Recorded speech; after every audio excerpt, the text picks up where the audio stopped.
I got so much motherfucking design on right now. Much motherfucking design on right now. Much motherfucking design on right now. Break it down, bring it back, make it clap. I got 3 old thoughts, new guap, where that thing. Bitches on my line, and you know they come straight. Hold up, what it not, 45, stop it, cash like whoa. How you fucking with these hoes up? Assalamualaikum warahmatullahi wabarakatuh. Kami dari kelompok 1, saya Siti Fatimah, Saya Elsa Fadia Rahayu, Saya Sally Aprianti akan mempresentasikan materi perpajakan mengenai objek dan bukan objek PPN. Untuk materi yang pertama mengenai objek pajak pertambahan nilai, yaitu pajak atas konsumsi yang menjadikannya salah satu pajak yang memiliki cakupan objek pajak yang sangat luas. PPN yang dikenakannya: 1. Penyerahan barang kena pajak di dalam daerah pabean yang dilakukan oleh pengusaha. 2. Impor barang kena pajak. 3. Penyerahan jasa kena pajak di dalam daerah pabean.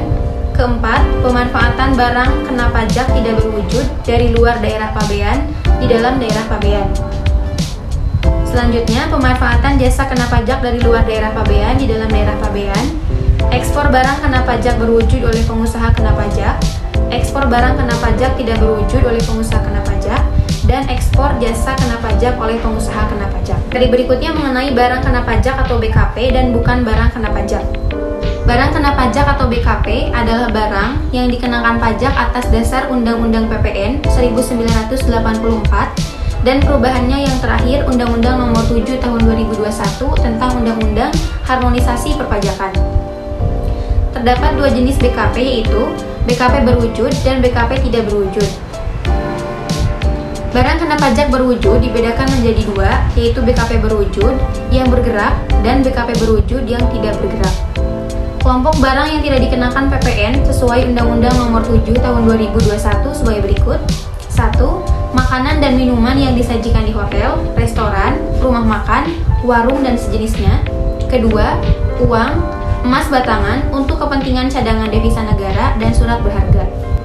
Jasa kena pajak atau JKP dan non-jasa kena pajak. Jasa adalah setiap kegiatan pelayanan berdasarkan suatu perikatan atau perbuatan hukum yang menyebabkan suatu barang atau fasilitas atau kemudahan atau hak tersedia untuk dipakai, termasuk jasa yang dilakukan untuk menghasilkan barang karena pesanan atau permintaan dengan bahan dan atas petunjuk dari pemesanan yang dikenakan pajak berdasarkan Undang-Undang PPN. Jenis jasa yang tidak dikenai PPN sesuai Undang-Undang Nomor 7 Tahun 2021, yakni jasa tertentu dalam kelompok jasa sebagai berikut. 1. Jasa keagamaan. 2. Jasa kesenian dan hiburan. Lalu di sini ada JKP yang tidak dikenakan PPN. 1. Itu ada pelayanan di bidang pelayanan kesehatan medis. 2. Pelayanan di bidang bakti sosial. 3. Pelayanan di bidang pengiriman surat dengan perangko. 4. Di sini ada jasa di bidang perbankan. 5. Jasa di bidang keagamaan. 6. Pelayanan di bidang pendidikan. 7. Jasa di bidang seni dan hiburan. 8. Jasa di bidang penyiaran yang tidak bersifat periklanan. 9. Ada pelayanan di bidang angkutan umum di darat dan di air. 10. Ada pelayanan di bidang ketenaga kerjaan. 11. Pelayanan di bidang perhotelan. 12. Penyediaan layanan parkir. Objek PPN pasal 16C. Kegiatan membangun sendiri atau KMS dituangkan pada pasal 2 ayat 3 PMK 61 tahun 2002 tentang PPN kegiatan membangun sendiri, yaitu kegiatan yang membangun gedung tidak dilakukan saat kegiatan usaha atau untuk orang perseorangan atau badan yang hasilnya dipakai sendiri atau dipakai pihak lain. Kegiatan membangun rumah sendiri tersebut dilaksanakan pemborongan atau kontraktor yang belum dikukuhkan sebagai pengusaha kena pajak karena umumnya masih pengusaha kecil. Di sini ada bangunan yang dimaksud dalam kegiatan membangun sendiri memiliki ketentuan. Ketentuan itu ada 2. Yang pertama, konstruksi utamanya terdiri dari kayu beton, pasangan batu bata, dan bahan sejenis baja. Yang kedua, diperuntukkan bagi tempat tinggal atau tempat kegiatan usaha dan luas bangunan yang dibangun paling sedikit 200 meter persegi. Kegiatan membangun sendiri dapat dilakukan secara satu sekaligus dalam jangka waktu tertentu. Kedua, bertahap sebagai satu kesatuan kegiatan sepanjang jangka waktu antara tahapan tidak melebihi 2 tahun. Yang pertama, Saat terutangnya PPN atas kegiatan membangun sendiri terjadi pada saat mulai dibangunnya bangunan sampai dengan bangunan selesai. Yang kedua, tempat PPN terutang atas kegiatan membangun sendiri yaitu tempat di mana bangunan itu didirikan. Sini ada perhitungan PPN atas KMS, yaitu perhitungan PPN atas kegiatan membangun sendiri. Biaya PPN yang terutang untuk kegiatan pembangunan sendiri dilakukan setiap bulan sebesar tarif PPN dikalikan 20% dengan jumlah biaya yang dikeluarkan atau dibayarkan setiap bulan. Oleh karena itu, tarif yang digunakan untuk menghitung PPN atas kegiatan sendiri adalah 10% dan mulai 1 April 2002, 11%, kemudian dasar pengenaan pajak DPP adalah 20% dari jumlah biaya yang dikeluarkan atau dikeluarkan untuk pembangunan gedung tersebut tidak termasuk tanah yang disetujui. Selanjutnya ada objek pajak pertambahan nilai pasal 16D.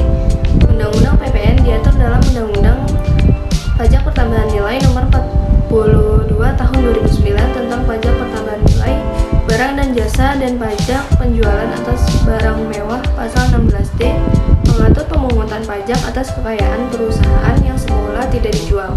Pasal 16D Undang-Undang PPN. Pasal 16D Undang-Undang PPN sesuai ketentuan dapat dibagi menjadi 2 periode, yaitu yang pertama periode 1 Januari 1995 sampai 1 April 2010 sesuai Undang-Undang Nomor 11 Tahun 1994. Yang kedua, jangka waktu setelah 1 April 2010 atau menurut Undang-Undang PPN Nomor 42 Tahun 2009. Perhitungan PPN atas aktiva milik perusahaan yang menurut tujuan semula tidak untuk diperjualbelikan. Yang terakhir ada pelaporan PPN atas pengadaan objek pasal 16C dan 16D. Tata cara penyetoran dan pelaporan PPN untuk KMS yang diatur dalam pasal 5 PMK 61 PMK 03/2022. Yang pertama itu PPN atas kegiatan yang telah disebutkan wajib setor ke kas negara paling lambat tanggal 15 bulan berikutnya setelah berakhirnya masa pajak menggunakan surat setoran pajak. Yang kedua, orang pribadi atau badan yang melakukan kegiatan membangun sendiri wajib melaporkan penyetorannya PPN. Yang ketiga, orang pribadi atau badan yang merupakan pengusaha kena pajak melaporkan PPN-nya dalam surat pemberitahuan masa PPN ke KPP terdaftar. Yang terakhir, orang pribadi atau badan yang bukan merupakan pengusaha kena pajak dianggap telah melakukan penyetoran PPN sepanjang telah melakukan penyetoran PPN. Sekian presentasi dari kelompok kami. Terima kasih atas perhatiannya.